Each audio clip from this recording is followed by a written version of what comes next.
Que Dieu vous bénisse abondamment. Tous ceux qui sont en train de se connecter, que le Seigneur vous bénisse abondamment. Merci pour ceux qui sont en train de partager les lives. Merci, que Dieu vous bénisse abondamment. Merci de partager les lives. Merci beaucoup. Alors je vais commencer, nous allons prier. Seigneur, nous te disons merci.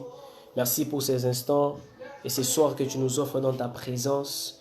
Nous bénissons ton Saint-Nom éternel, nous te rendons gloire pour ces moments merveilleux que nous allons passer avec ton peuple, pour ces lives, Dieu de gloire, qui sera une bénédiction même pour les personnes qui vont nous suivre après éternel. Nous recommandons ces instants entre tes mains, nous demandons à ce que ton esprit prenne le contrôle de toutes choses en ces lieux.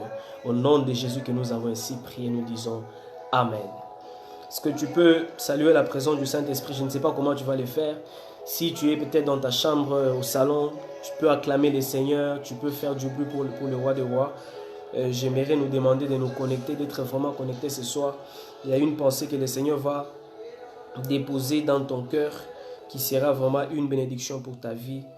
Je bénis le Seigneur pour sa grâce. Je bénis le Seigneur pour sa vie. Je bénis le Seigneur pour tout ce qu'il est en train de faire dans nos vies. Alors ce soir, le Seigneur m'a donné une pensée vraiment très simple, très claire. Je ne serai pas très long. Je ne vais pas perdre beaucoup de votre temps, mais j'essaierai d'être très court, mais d'être très précis. Amen. J'essaierai d'être très court, mais très précis. Pourquoi? Parce qu'il y a quelque chose que le Seigneur m'a inspiré. Et il y a certaines personnes qui m'ont demandé pourquoi je n'ai pas fait les lives la semaine passée. Je leur ai répondu, je ne fais pas des lives simplement parce que j'ai envie de parler. Je fais des lives lorsque le Seigneur me donne un message. Si le Seigneur ne me donne pas un message, je reste calme. Alors aujourd'hui, le Seigneur m'a parlé, il m'a donné un message. Alors je me suis senti dans l'obligation de les partager avec vous. Vous savez, c'est bien de parler, mais c'est mieux de parler ou de dire les choses que Dieu t'a demandé de dire. Ce n'est pas bien de parler des choses que tu parles simplement parce que tout le monde fait des lives et tu les fais aussi, ce n'est pas bien. Alors je bénis le Seigneur pour cette grâce. Je salue déjà la présence de toutes les personnes qui sont là. Nous allons commencer ce soir. Le thème est très simple. Nous allons parler sur un thème qui est vraiment très simple. Je parle ce soir sur « Apprends-moi à compter mes jours ». Je ne sais pas si une personne peut m'écrire dans les commentaires « Apprends-moi à compter mes jours ».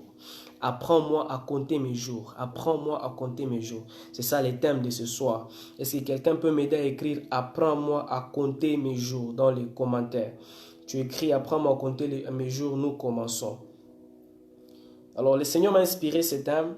Pendant ces temps de confinement, pendant ces temps où nous sommes bloqués, nous sommes dans nos maisons confinés, alors le Seigneur m'a inspiré ce thème afin de les partager avec vous. Apprends-moi à compter mes jours. Et je serai dans les psaumes 190, non, psaume 90 plutôt, psaume 90, pas 190, psaume 90 à partir du 12e verset. Je disais psaume 90 à partir du 12e verset. Je lis dans la version Darby en français. C'est une version que j'aime beaucoup. Dans cette version, la Bible dit, c'est une prière de Moïse et il dit, au 12e verset, il dit, enseigne-nous ainsi à compter nos jours, afin que nous en acquérions un cœur sage. Il dit, enseigne-nous à compter nos jours, afin que nous en acquérions un cœur sage. J'aime beaucoup ces versets. J'aime beaucoup la prière de Moïse. Il demande à Dieu de lui enseigner ainsi à compter ses jours, à compter les jours, afin qu'il puisse appliquer son cœur à la sagesse. Vous savez, pendant ces temps de confinement, ou pendant ces temps où nous sommes confinés dans nos maisons, pendant ces temps où nous sommes en train de traverser, je dirais peut-être les derniers virages de l'ère de l'Église, nous avons besoin d'être conscients ou de savoir comment compter nos jours. Alors quelqu'un peut se demander, qu'est-ce que signifie alors compter les jours? Qu'est-ce que signifie compter les jours? Merci Saint-Esprit pour ce que tu vas faire ce soir. Vous savez, compter les jours n'a rien à voir avec un comptage normal que nous pouvons faire. Compter les jours n'a rien à voir avec un comptage où nous pouvons considérer les jours comme des objets que nous sommes en train de compter un à un. Ça n'a rien à voir avec cela. Compter les jours ne fait pas des jours des objets que peut-être nous pouvons nous mettre en train de compter. Par exemple, j'ai un téléphone, 2 téléphones, 3 téléphones. Ce n'est pas dans cet angle que Moïse est en train de demander à Dieu de lui apprendre à compter ses jours. Et Par contre, ces psaumes ou cette prière introduit la notion de la gestion du temps. Quelqu'un peut dire notion de la gestion du temps ou bien gestion du temps. Ces psaumes ou cette prière introduit la notion de la gestion du temps. Alors Moïse, en disant à Dieu ou en demandant à Dieu de lui apprendre à compter ses jours afin d'appliquer son cœur à la sagesse, il voulait en d'autres termes dire: Seigneur, donne-moi la conscience de mes jours ici sur terre afin que je sache comment gérer mon temps. Ou il voulait dire en d'autres termes: Seigneur, donne-moi de l'intelligence que je sache comment gérer mon temps ici sur terre. Je ne sais pas si nous sommes ensemble. Je disais que les compter ou apprendre à compter dont Moïse est en train de parler ici, ça n'a rien à voir avec un comptage, je peux dire un comptage mathématique. Ça n'a rien à voir avec cela. Mais ça nous introduit la notion de la gestion du temps.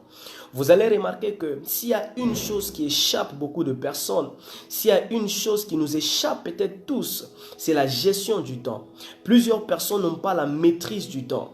Tu vas l'appeler, il va te dire: je suis busy, je suis occupé. Et certaines personnes ne savent pas comment organiser leur temps. Et Moïse, comprenant cela, il a fait une prière très importante. Il a demandé à Dieu de lui apprendre à compter ses jours. En d'autres termes, il a demandé à Dieu de lui apprendre à savoir comment gérer son temps. Alors, si cette pensée peut être dans la Bible, c'est-à-dire que c'est important pour un homme, c'est important pour une femme, c'est important pour un enfant de Dieu de savoir comment gérer son temps. Je ne sais pas si nous sommes ensemble. Je disais que c'est important pour un enfant de Dieu de savoir comment gérer son temps. Alors, je vais définir quelques terme, c'est quoi une gestion? Qu'est-ce que signifie gérer? Lorsqu'on parle de la gestion, on voit une aptitude à contrôler, on voit une aptitude à organiser ou une aptitude à prévoir. C'est-à-dire, en d'autres termes, Moïse voulait dire à Dieu: Seigneur, donne-moi la capacité de gérer, donne-moi la capacité d'organiser, ou donne-moi la capacité de prévoir, ou donne-moi la capacité de savoir contrôler mon temps. Je ne sais pas si nous sommes ensemble. Je suis en train de vous amener quelque part. Alors, gérer signifie contrôler, gérer signifie organiser. Alors, Moïse a vu cela très important pour que Dieu lui apprenne. Il a compris que peut-être par son intelligence ou peut-être par ses capacités, il n'allait pas être en mesure de savoir comment gérer son temps. Donc, cet homme a vu l'importance que le temps avait dans sa vie et il a demandé à Dieu de l'apprendre à gérer les temps. Alors, vu que nous sommes en train de parler du temps, qu'est-ce que signifie alors les temps? Les temps signifient quoi? Les temps, j'ai aimé une définition que je trouvais et ça m'a beaucoup béni. Les temps signifient un mouvement ou c'est ces mouvements ininterrompus par lesquels les futurs deviennent les présents et les présents deviennent les passés. Je ne sais pas si nous sommes ensemble. Je disais que le temps, c'est ces mouvements ininterrompus par lesquels les futurs deviennent les présents deviennent les passés. Donc, c'est ces mouvements par lesquels, et un mouvement, je disais bien un mouvement ininterrompu. Donc, un mouvement que tu ne peux pas interrompre. Un mouvement qu'un homme ne peut pas interrompre qui fait en sorte que ce qui était demain devient aujourd'hui et aujourd'hui devient hier. Et vous allez remarquer avec moi que tous, blancs, noirs, pauvres, riches, je ne sais pas moi, malades, en bonne santé, nous sommes tous soumis à la loi du temps. Aussi longtemps que nous sommes sous le soleil, aussi longtemps que nous sommes sur la terre, nous sommes soumis à la loi du temps. Il n'y a que Dieu qui vit dans l'éternité. Dieu a de l'impact sur les temps, mais Dieu n'est pas conditionné par les temps. Je ne sais pas si nous sommes ensemble. Alors je disais que les temps, c'est ces mouvements ininterrompus par lesquels les futurs deviennent les présents et les présents deviennent les passés. Et je l'ai encore bien dit que tous nous sommes soumis à ces mouvements du temps. Tous nous sommes soumis à cette loi du temps. Et comprenons aussi que le temps n'est pas une réalité statique, mais plutôt une réalité dynamique. Comme pour dire, le temps n'est pas quelque chose qui ne bouge pas, mais c'est quelque chose qui est en train de marcher et parfois peut-être ça ne marche pas en notre faveur. Alors il est de notre responsabilité en tant qu'enfant de Dieu de savoir comment gérer ces mouvements qui n'est pas statique mais plutôt dynamique. Amen.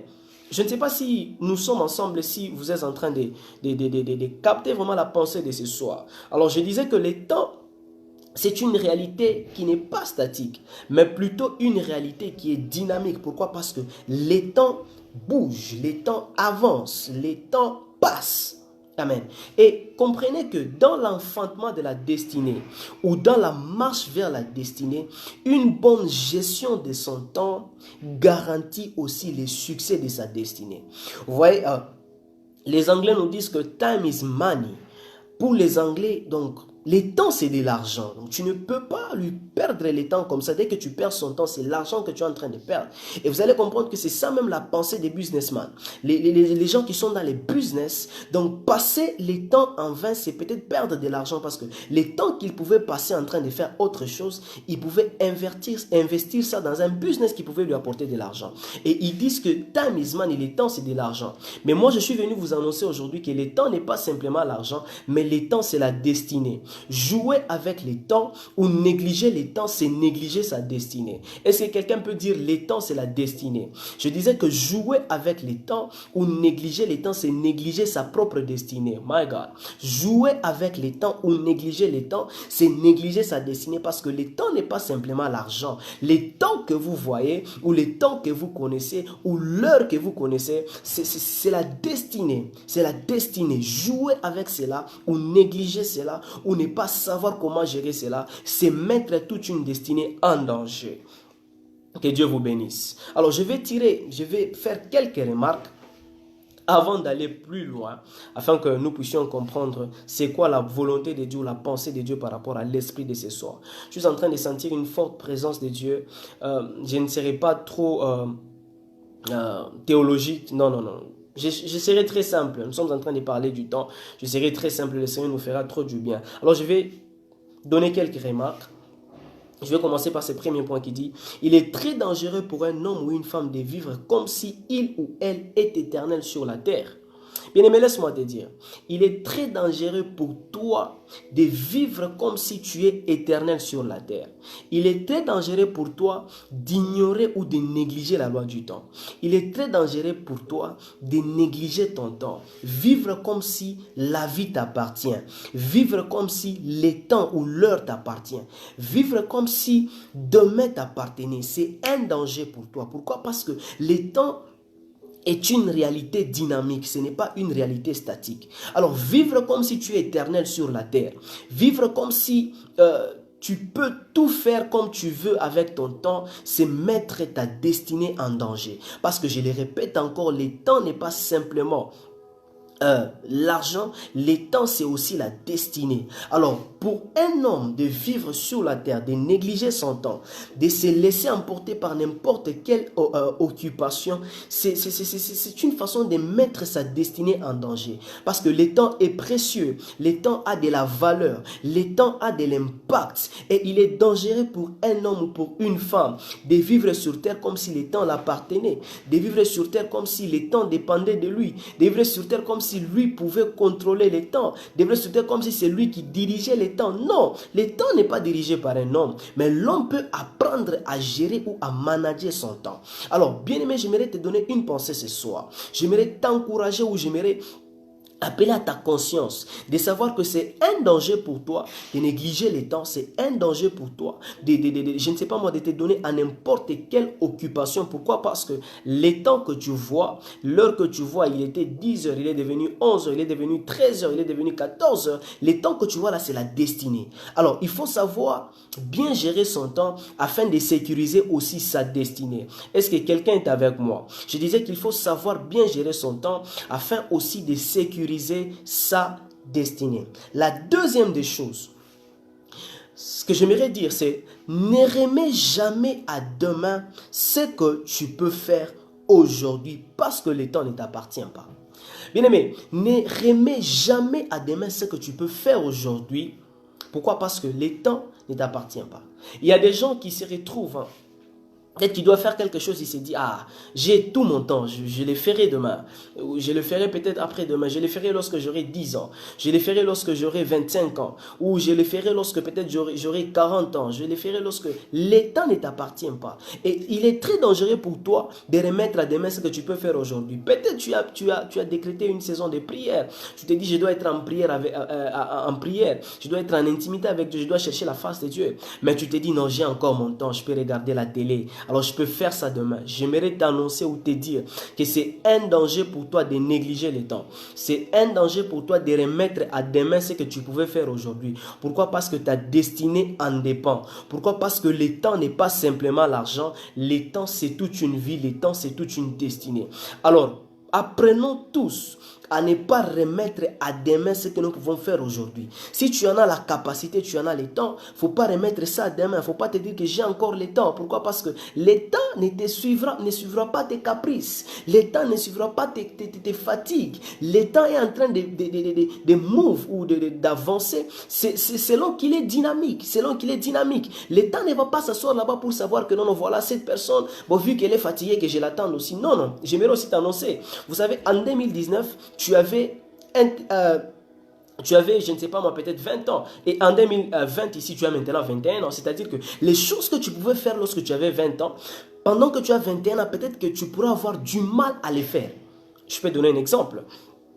Pour une personne, par exemple, qui jouait le foot, si cette personne refusait de s'investir à fond dans le football lorsque la personne est encore jeune, ce n'est pas à 40 ans que cette personne va donner le maximum. Ce n'est pas à 50 ans que cette personne va donner le maximum. Non, la personne sera déjà fatiguée. Pourquoi? Parce que l'âge te fatigue déjà. Alors j'aimerais parler à un jeune qui est peut-être dans le ministère, qui est peut-être en train de servir Dieu. Ne remets pas à demain ce que tu dois faire aujourd'hui. Pourquoi? Parce que le temps ne t'appartient pas. Regardez comment est-ce que les gens sont en train de mourir.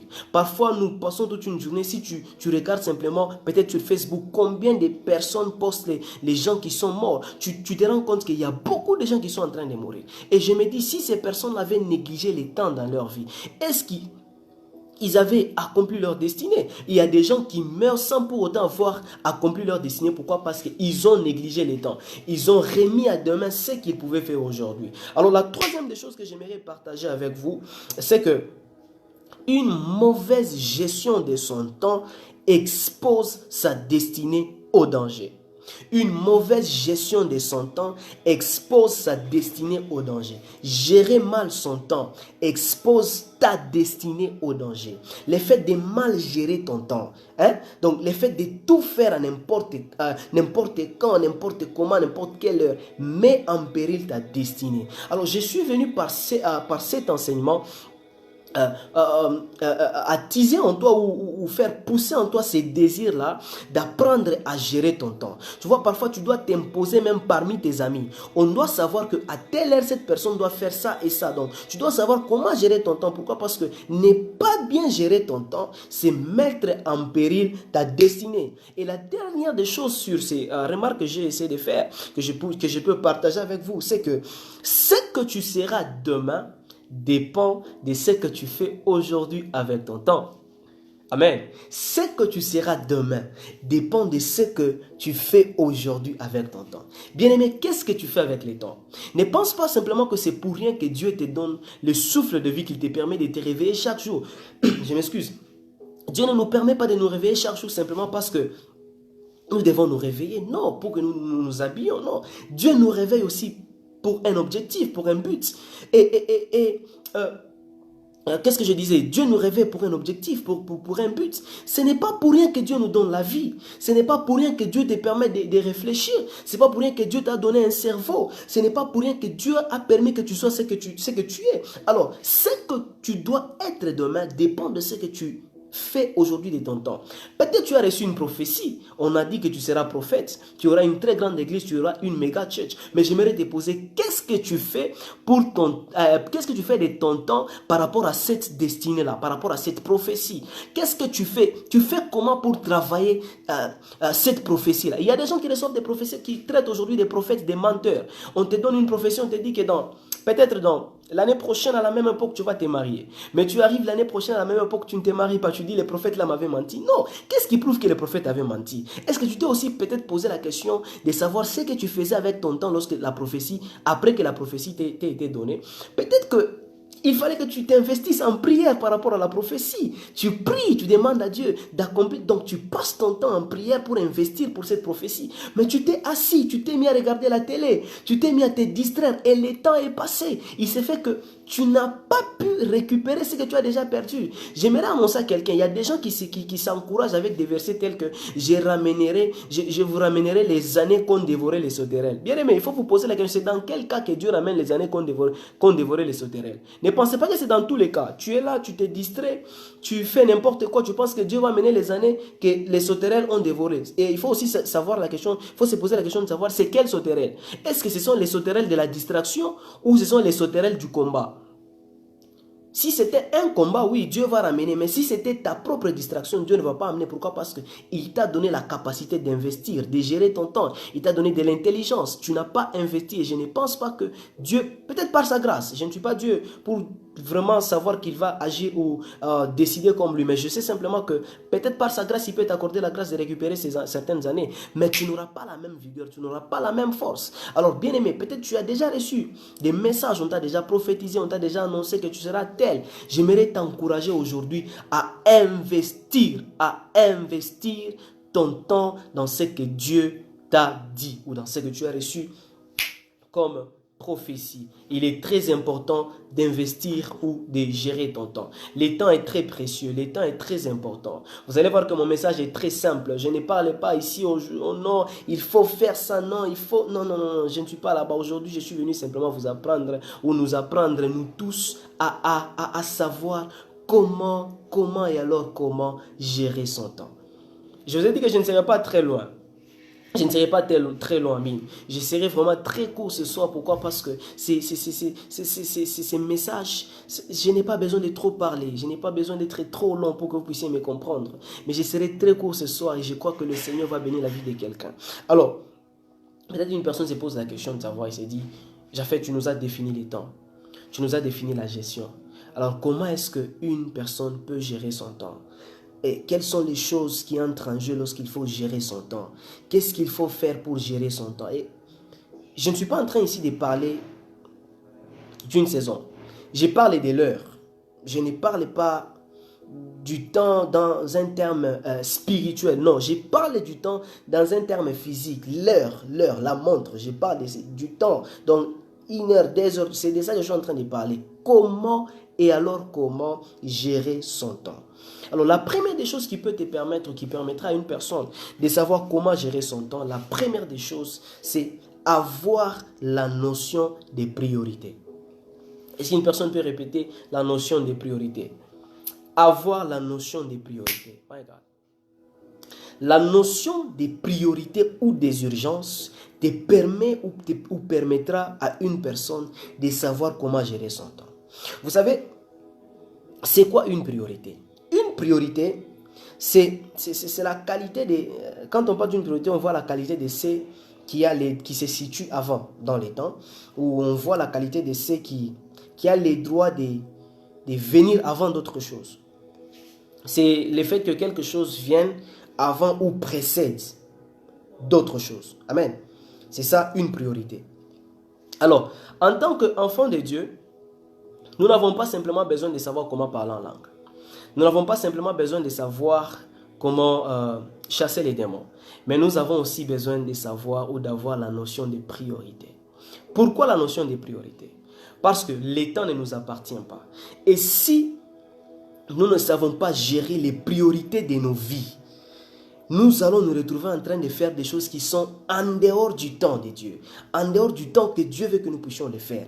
Nous allons nous retrouver peut-être en train d'investir dans des choses qui n'ont rien à voir avec la construction de notre destinée. J'aimerais parler à une personne. Dieu n'a pas permis que tu sois en confinement chez toi à la maison, premièrement, pour que tu commences à regarder la télé. Non.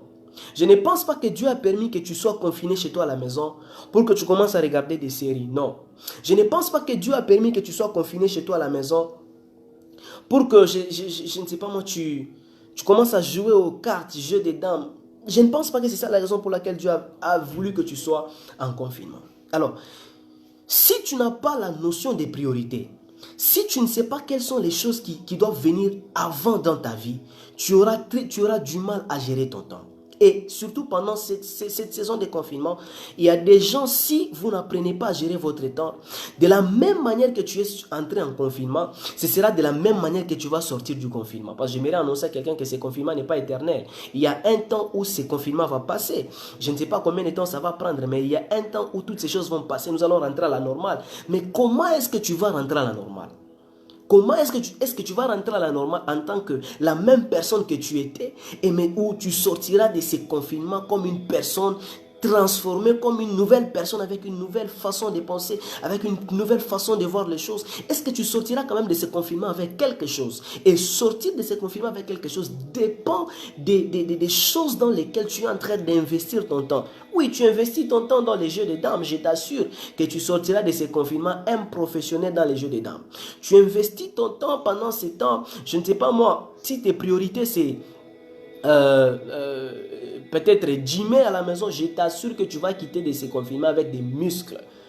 Pourquoi? Parce que c'est dans ça que tu as investi ton temps. Alors la notion des priorités nous pousse ou nous permet de sécuriser notre destinée. Je vais lire un verset. Je vais lire un verset qui va vraiment beaucoup nous bénir. Je suis dans 1 Chronique 12 au verset 32. La Bible dit: et les fils d'Issachar, qui savaient discerner les temps pour savoir ce que devait faire Israël, leur chef, 200 et tous leurs frères à leur commandement. C'est la première partie qui me préoccupe. Il dit: les fils d'Issachar qui savaient discerner les temps pour savoir ce que Israël devait faire. C'est-à-dire, les fils d'Issachar, leur spécialité était leur capacité de discerner les temps pour savoir que pendant ces temps, Israël devait faire 1, 2, 3, 4. C'est-à-dire, Israël n'était pas en train de marcher ou de se conduire simplement n'importe comment. Non. Ils avaient quand même un compartiment ou je peux dire un département dans ces tribus où il y avait des fils d'Issachar. Leur rôle était simplement de discerner les temps pour savoir pendant ces temps qu'est-ce que Israël doit faire. Et j'aimerais annoncer à quelqu'un, en tant qu'enfant de Dieu, tu as besoin du discernement pour savoir comment gérer ton temps. Tu as besoin de discerner tes priorités. Tu as besoin de discerner c'est quoi tes priorités. Bien-aimé, j'aimerais t'annoncer, il y a une différence entre les choses importantes, les choses utiles et les choses prioritaires, et aussi les choses de futilité. Et lorsque tu es dans cet embarras-là, tu ne sais pas savoir entre ces trois choses ici, qu'est-ce qui est prioritaire pour ma vie, qu'est-ce que je dois faire avant ça, tu auras du mal à sécuriser ta destinée. Tu auras du mal à bien avancer dans ta destinée. Pourquoi? Parce que vous savez que là où il n'y a pas des notions de la gestion du temps, il n'y a pas la sécurité de la destinée. Et la deuxième des choses, lorsque tu n'as aucune notion des priorités, tu auras du mal à organiser ton temps. Parce que là où il n'y a pas de priorité, il n'y a non plus d'organisation du temps. Qu'est-ce que je veux dire par là? Tu vas te retrouver en train de faire n'importe quoi, n'importe quelle heure. Pourquoi? Parce que tu ne sais pas comment gérer ton temps. Regarde dans ta vie. Dis-toi par exemple dans une journée, qu'est-ce qui est prioritaire pour ma vie? Pendant ce temps de confinement, qu'est-ce qui est prioritaire? Est-ce que c'est la télévision ou bien c'est bâtir ta destinée ou ton intimité avec Dieu? Comment tu passes tes journées? Regarde, peut-être que tu allais à l'école, tu partais au boulot. Maintenant, là, tu ne pars plus. Tu as toute une journée, tu as 24 heures. Qu'est-ce que tu fais de tes 24 heures? Comment est-ce que tu gères ton temps? Vous savez, pendant ce temps de confinement, il y a des gens, leur distraction, c'est les téléphones. Ils ont maintenant le temps de parler avec les amis. Eux-mêmes appellent ça we are catching up. We are catching up with friends. Vous vous retrouvez en train de parler presque toute une journée. Si tu n'as pas la notion des priorités, tu ne sauras pas t'imposer. Est-ce qu'il y a quand même une heure où si tes amis doivent t'appeler, ils doivent savoir que cette personne, pendant ce temps ici, la personne est en communication, la personne est en prière, nous n'allons pas la voir. Toi, tu es accessible à n'importe quelle heure, n'importe comment. On peut, même à 3 heures dès qu'on t'appelle, tu vas prendre le téléphone. Pourquoi? Parce que tu n'as pas la notion de la gestion du temps. Tu ne sais pas comment gérer ton temps. Je ne dis pas qu'il faut être mine avec les gens, mais je nous exhorte simplement à savoir comment gérer notre temps, parce que le temps est précieux, le temps c'est la destinée. dis-toi qu'est-ce que tu fais de ton temps. Comment est-ce que tu gères ton temps? Comment est-ce que tu organises tes journées? Et c'est marrant de voir qu'il y a d'autres personnes, il y a des gens qui, même l'heure de leur téléphone, ils ne savent pas comment checker. Ils ne regardent pas l'heure. Eux, ils se réveillent. Donc, quand ils se réveillent, c'est à 8 heures. Dès qu'ils commencent à regarder les séries, c'est jusqu'à 23 heures. Bien aimé, la vie ne t'appartient pas. La vie ne t'appartient pas. Regarde, peut-être avant-hier, tu n'avais pas de barbe. Maintenant, tu as de la barbe.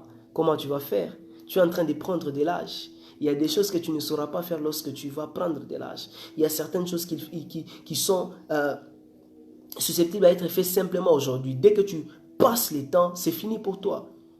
C'est fini pour toi. La troisième des choses, c'est que avoir la notion des priorités te préserve de la complaisance. Avoir la notion des priorités te préserve de la complaisance. Qu'est-ce que je veux dire par complaisance? Vous savez, lorsque tu as des priorités, tu ne vas pas te donner à n'importe quelle proposition. Que ce soit proposition démoniaque, proposition satanique, que ce soit proposition de tes amis. Parce que si tu as la notion des priorités, je crois que même tes amis doivent savoir que ça, c'est une priorité pour lui. Ça, ici, on ne doit pas toucher. Lui, il n'aime pas qu'on puisse jouer qu'on puisse se jouer avec son temps. Regardez les gens comme les businessmen. Il y a des personnes qui, lorsque vous regardez leurs documentaires, ils vous disent qu'ils n'ont même pas, donc dès qu'il passe 5 minutes avec toi, c'est très précieux.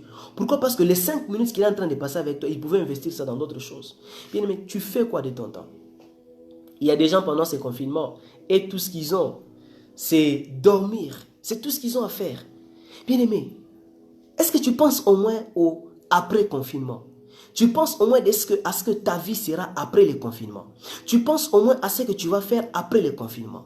Et comment est-ce que tu investis ton temps pendant les confinements? Comment est-ce que tu gères ton temps pendant les confinements? Est-ce que tu es devant la télé ou tu es devant ta Bible?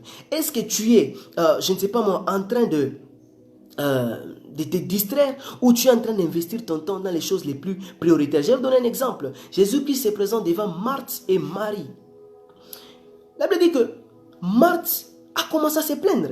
Elle dit, comment est-ce que ma soeur, au lieu qu'elle vienne m'aider à préparer, mais elle est simplement à tes pieds? Jésus lui a dit non. Elle a choisi une bonne part.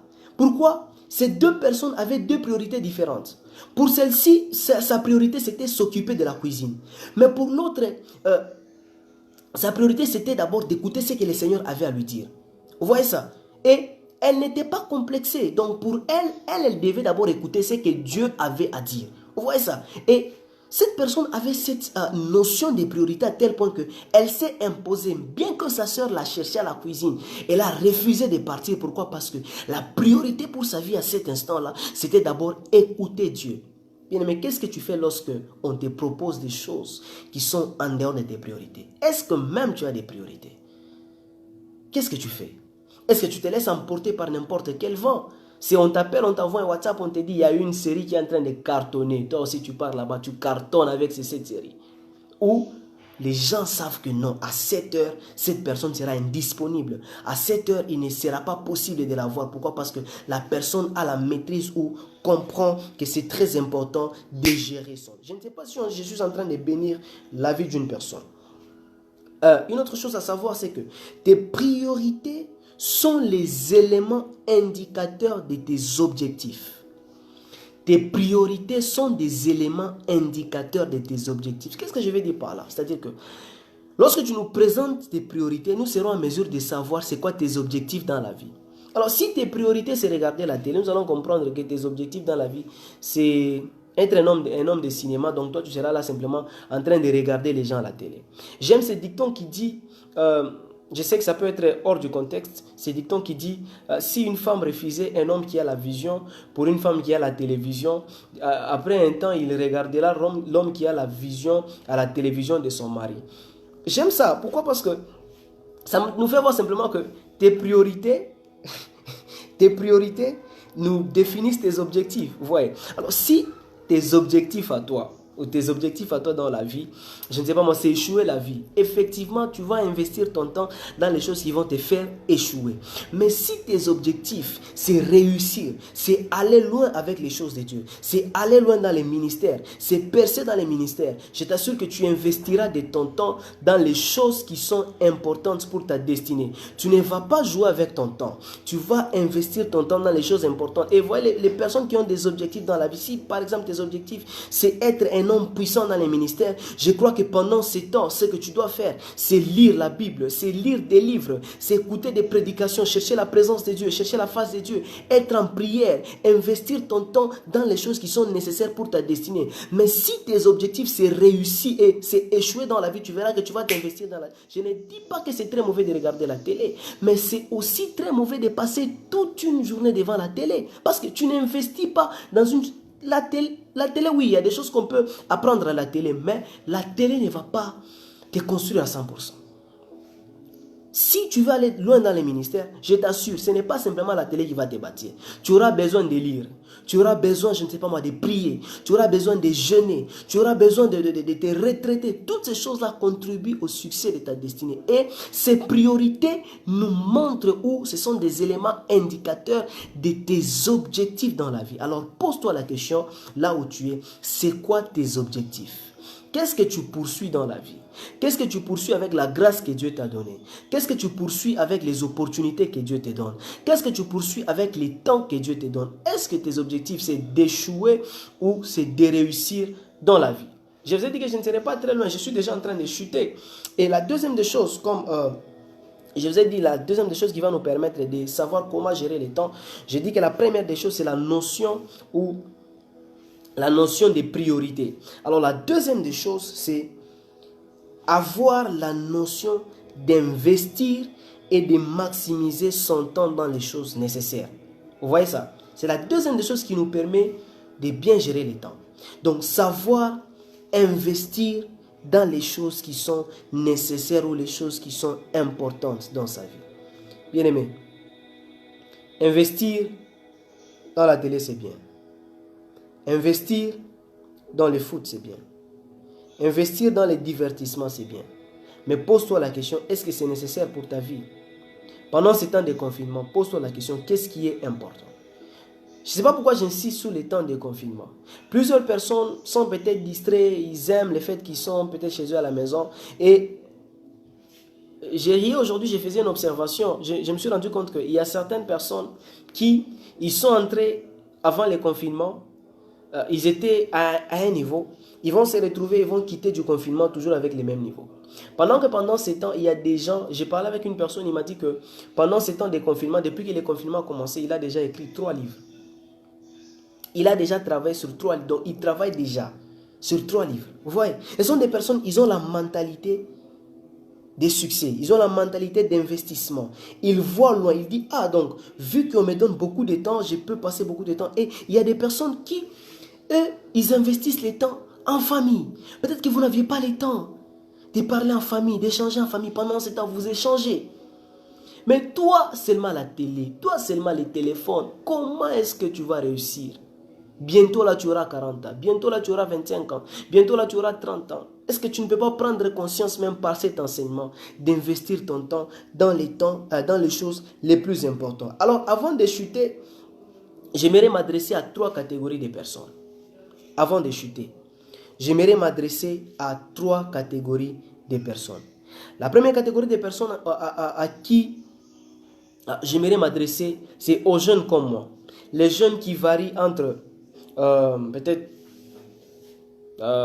15 et 30 ans, j'aimerais m'adresser à cette catégorie de personnes. Les jeunes comme moi, moi-même je me retrouve dans cette catégorie-là. Nous qui nageons entre 15 et 30 ans, voici. Il n'est jamais trop tôt de bien faire. J'aimerais dire à un jeune, j'aimerais encourager un jeune, il n'est pas trop tôt de bien faire. Bien aimé, il n'est pas trop tôt de bien faire. Tu as la peur pour le ministère, j'aimerais t'assurer. Il n'est pas trop tôt de bien faire. Il ne faut pas te dire que je ferai lorsque j'aurai 20 ans. Il ne faut pas te dire que je ferai lorsque j'aurai 40 ans. Non, parce que la force que tu as aujourd'hui, peut-être que demain tu n'en auras pas. La vigueur que tu as aujourd'hui, peut-être que demain tu n'en auras pas. Alors j'aimerais t'annoncer qu'il n'est pas trop tôt pour toi de bien faire. Il n'est pas trop tôt pour toi d'être excellent. Il n'est pas trop tôt pour toi de te démarquer. Il n'est pas trop tôt pour toi de réussir. Il n'est pas trop tôt pour toi de te démarquer dans tout ce que tu es en train de faire. Si tu dois écrire le livre, je t'assure qu'il n'est pas trop tôt pour toi d'être un écrivain. Il est possible que tu deviennes millionnaire à 17 ans. Il est possible que tu deviennes, je ne sais pas moi, écrivain à l'âge que tu as. Il n'est pas trop tôt de bien faire. Ne remets alors jamais à demain ce que tu peux faire aujourd'hui. Il ne faut pas te dire que non, parce que j'ai encore mes parents sont encore en vie. Je peux le faire demain, ils pourront m'aider. Non, tu ne sais pas ce que demain te réserve. Fais ce que tu dois faire aujourd'hui. Fais-le aujourd'hui. C'est pour aujourd'hui, c'est aujourd'hui que tu dois investir dans ta destinée. C'est aujourd'hui que tu dois faire les meilleurs. C'est aujourd'hui que tu dois te maximiser. Je disais que c'est aujourd'hui que tu dois te maximiser. Il ne faut pas dire que je le ferai demain. Il ne faut pas dire que non, que je dorme d'abord, je vais le faire lorsque je vais me réveiller. Il ne faut pas dire que je prends d'abord que non, fais-le aujourd'hui parce que l'état ne t'appartient pas. Il y a beaucoup de surprises. Vous savez qu'il y a des gens qui avaient des choses à faire, qui avaient des projets à faire en 2019. Ils avaient dit non, je vais le faire en 2020. Il y a des gens qui devaient construire des maisons en 2019. En 2018, on dit je le ferai en 2020, en 2021. Ils se retrouvent en 2020 confinés. Les économies du monde ou des pays sont en train de chuter. Maintenant, ils se retrouvent coincés, ils ne savent pas comment faire. Et aujourd'hui, ils sont en train de regretter. Pourquoi? Parce qu'ils ont remis à demain, ce qu'ils pouvaient faire aujourd'hui. Alors, j'aimerais annoncer à quelqu'un, j'aimerais parler à quelqu'un. Ne remets jamais à demain ce que tu peux faire aujourd'hui. Si tu as la possibilité d'être meilleur, sois meilleur aujourd'hui. Oh, je ne sais pas si un jeune est béni. Je ne sais pas si un jeune est béni. Ne remets jamais à demain ce que tu peux faire aujourd'hui. Il n'est pas très tôt, Et ce n'est pas mauvais de devenir meilleur. Ce n'est jamais devenir meilleur très tôt. La deuxième des choses, tu dois te démarquer maintenant. C'est maintenant que tu dois te démarquer. C'est maintenant. Et la troisième des choses que j'aimerais dire à cette catégorie de personnes, aie la capacité ou aie le discernement, demande à Dieu le discernement de te donner, le discernement de pouvoir discerner les choses importantes, les choses nécessaires et les choses dérisoires, les choses qui n'ont rien à voir avec ta destinée. Et investis ton temps dans ces choses-là. Identifie tes priorités. Commence à t'asseoir, commence à identifier. Dis-toi, c'est quoi mes priorités? Pour le moment, qu'est-ce que Dieu attend de moi pour le moment? Pendant ce temps de oui, je suis confiné, je ne pars pas peut-être à l'université. Mais qu'est-ce que Dieu est en train d'espérer de moi? Qu'est-ce que Dieu est en train d'attendre? Sache comment identifier tes priorités et investis-toi dans tes priorités. Il ne faut pas te dire que non, je suis encore trop jeune, non. J'aimerais parler à une sœur. Si un frère vient et qu'il est sérieux, il ne faut pas lui dire viens lorsque j'aurai 30 ans. Maman, pars maintenant là. Pars maintenant. Tu ne sais pas ce que l'avenir te réserve. Pars, c'est maintenant là que tu dois partir. Il ne faut pas te dire oh non, je dois d'abord avoir 70 masters. Les masters là, tu peux avoir ça même chez toi. Je n'encourage pas aux gens d'aller bien avant. Je vous dis simplement identifie.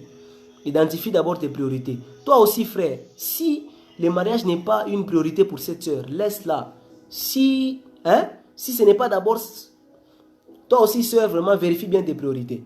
Parce que dès que tu commences déjà à dépasser un certain niveau, vous voyez, ça commence à devenir un peu compliqué. Alors, c'est beaucoup de prières, c'est beaucoup de parler en langue.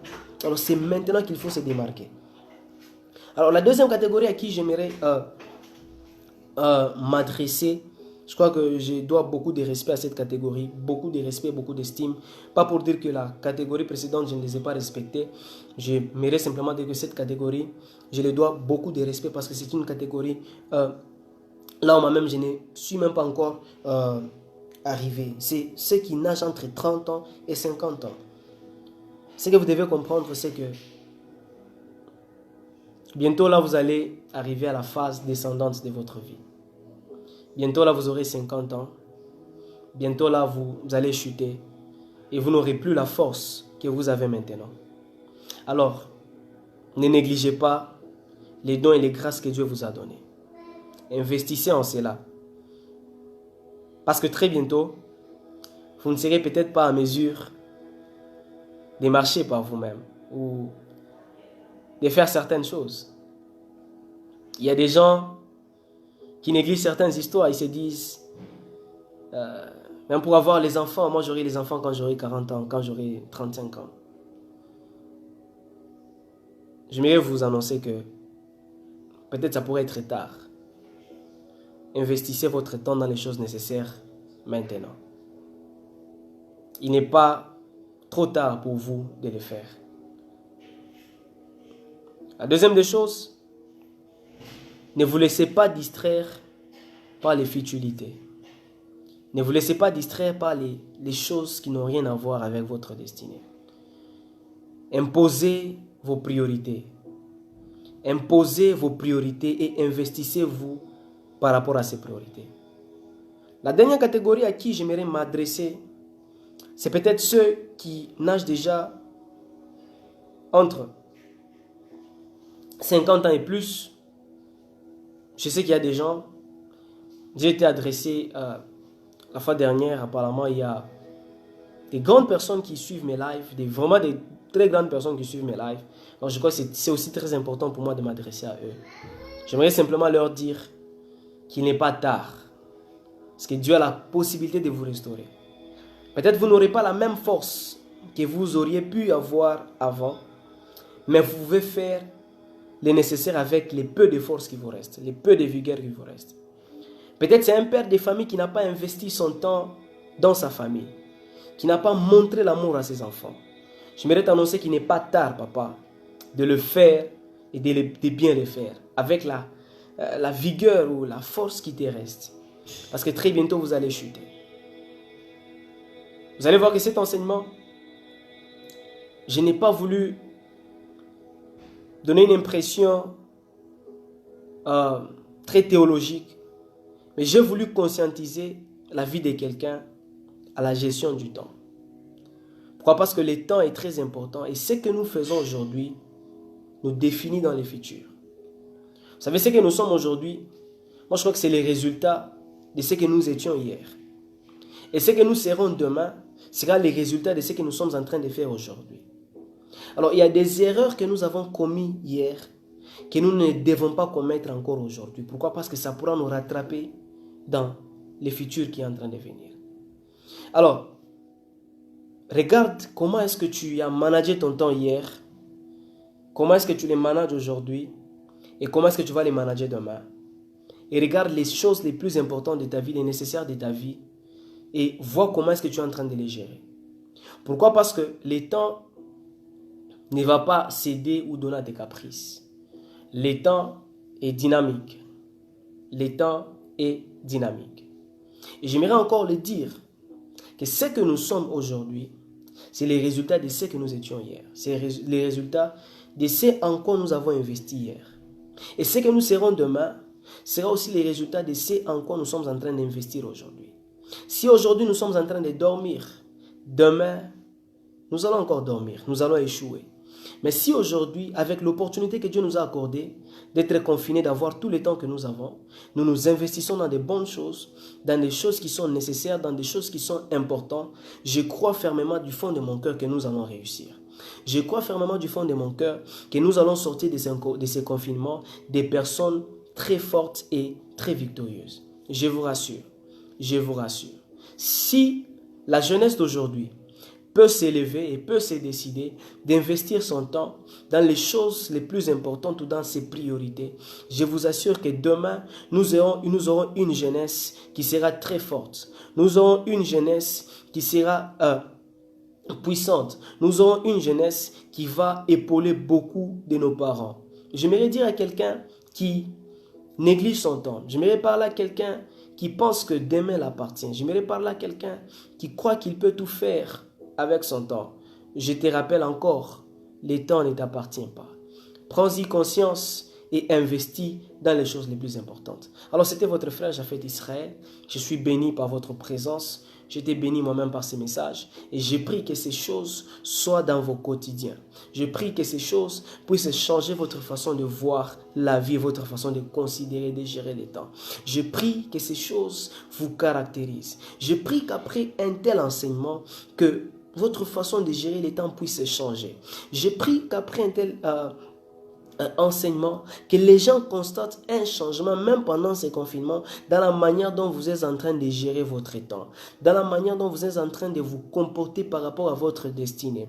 Parce que ce que vous serez demain ou ce que vous serez dans le futur est en train de dépendre de ce en quoi vous êtes en train de vous investir aujourd'hui. Alors que le Seigneur vous bénisse. Ça a été un plaisir pour moi de partager avec vous la parole. Je vous bénis vous tous, que Dieu vous bénisse. Il y a beaucoup de gens, je ne saurais même pas vous saluer parce que vous êtes tellement nombreux. Il y a des gens qui nous suivent en famille. Que Dieu vous bénisse. Merci. Même après ces messages, vous pouvez les partager afin qu'ils puissent toucher beaucoup de gens. Dieu vous bénisse et d'ici là, portez-vous bien. À très bientôt. Merci beaucoup.